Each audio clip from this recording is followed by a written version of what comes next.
The prison yard is ruled by fear, where the strong prey on the weak. When a quiet black inmate named Maddie arrives, the ruthless Brotherhood gang sees him as an easy target. They taunt him, push him, waiting for him to break. But what they don't know is that Maddie isn't just any prisoner. He's a legend. A man feared by the most dangerous criminals. And when the gang finally pushes too far, they learn the hard way why no one messes with Mad Maddie. The iron gates of Ronchi prison clanged shut behind Maurice, Mad Maddie Jackson, the sound echoing through the gray November fog blanketing central Poland. At 34, Maddie was a shadow among men. Tall, broad-shouldered, with dark skin and a shaved head that gleamed under the dim lights. His eyes, sharp and unreadable, hid a lifetime of secrets. To the guards, he was just another inmate, convicted of assault, sentenced to 5 years. To the world beyond, he was a ghost, a covert operative for Interpol, infiltrating one of Europe's most corrupt prisons to dismantle a trafficking ring run from within. The yard was a concrete jungle, ruled by the Wilkie, wolves, a ruthless gang of Polish skinheads who preyed on the weak. Their leader, Marek, was a hulking figure with a shaved head, a jagged scar across his brow, and a swastika inked on his neck. He'd built his empire on fear, extorting newbies and breaking those who resisted. Maddie, silent and solitary, caught his eye on day one. "Look at this one," Marek sneered, circling Maddie during yard time. His crew, Piotr, wiry and vicious. Tomek, stocky and cruel. And young Kuba, eager to prove himself, grinning behind him. "Fresh meat. Thinks he's tough, huh?" Maddie stood still, hands in his pockets, gaze fixed on the horizon. His silence wasn't fear, it was strategy. He'd seen worse in Kabul, Moscow, Lagos.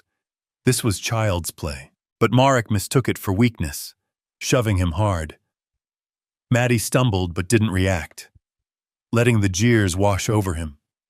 The Wilkie laughed, marking him as prey. For weeks, the torment escalated. Piotr spat in his food. Tomek tripped him in the mess hall. Kuba shadowed him, whispering slurs. Maddie endured, his silence a shield, his mind mapping the prison. Guard schedules, contraband routes, the whispers of a hidden boss pulling strings. He was here for evidence, not revenge. But the Wilkie didn't know that. And Marek grew bolder. One evening in the shower block, they cornered him. Marek loomed, a shiv glinting in his hand. "Time to bleed, boy," he growled, lunging. Maddie moved, fast, fluid, lethal. He sidestepped, grabbing Marek's wrist and twisting until the shiv clattered to the tiles. A knee to Marek's gut doubled him over, and Maddie spun, slamming Piotr's head into the wall. Tomek swung a fist. Maddie caught it, snapping the arm with a sickening crack.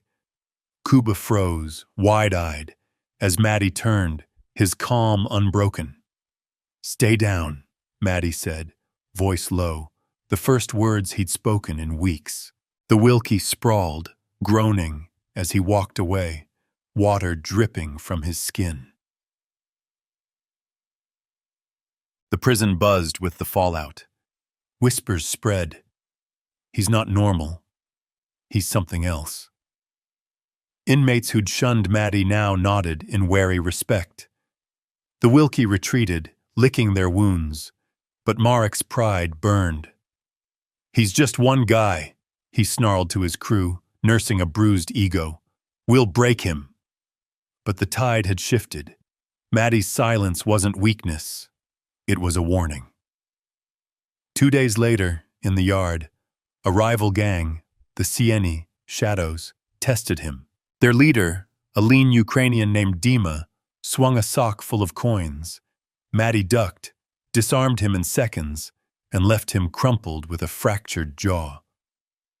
The Sienier backed off, and the yard went quiet. eyes tracking Maddie like a predator among prey. Rumors grew. He's ex-military. No, a hitman. No, the enforcer. The name stuck. Mad Maddie, the legend who'd toppled cartels single-handedly. Marek scoffed, but doubt gnawed at him. Who was this guy? The truth hit on a frigid morning. Maddie had been feeding intel to his handler via coded messages slipped to a sympathetic guard. The trafficking ring, heroin, guns, even people, ran through Ronki's warden, a corrupt bastard named Kowalski. Maddie's mission, expose him. But the Wilkie were the muscle, and Marek was Kowalski's dog. During a shakedown, Maddie planted a burner phone in Marek's cell, evidence of his deals with Kowalski. Guards found it, and chaos erupted. Kowalski raged, Marek panicked, and the Wilkie fractured.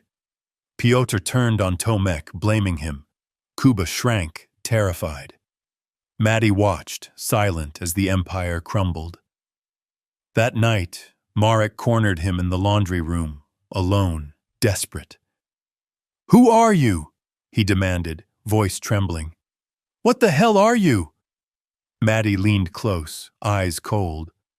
"I'm the guy who ends you, but you're just a pawn. Kowalski's the king.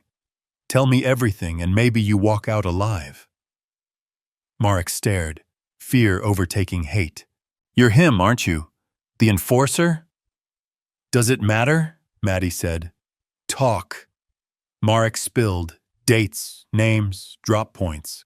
Maddie recorded it on a hidden mic, then knocked him out with a precise jab. He slipped the tape to the guard, and within hours, Interpol swooped in. Kowalski was cuffed, the Wilkie dismantled, the ring shattered. Maddie's cover held. He was transferred out, mission complete. But the story didn't end there. Weeks later, Marek sat in a new cell, head bowed. A letter arrived. No sender, just a note. "You saw me as less. I'm more than you'll ever know. Change or rot." It was Maddie's hand, though Marek couldn't prove it. The words stung, a mirror to his hate. Maddie, back in the world, debriefed in a Warsaw safehouse. His handler, a gruff Brit named Evans, clapped his shoulder. "You broke them, mate. Clean sweep." "Not all of them," Maddie said, staring out at the snow-dusted city. "Some just bend." He'd left Marek a choice. Prison could harden him further, or crack him open. Kuba had squealed to the cops, seeking a deal. Piotr and Tomek stayed loyal to nothing but survival. Racism ran deep in those walls, in the world beyond. Quiet in Poland's polite streets, loud in its shadows. Maddie had felt it, fought it, lived it.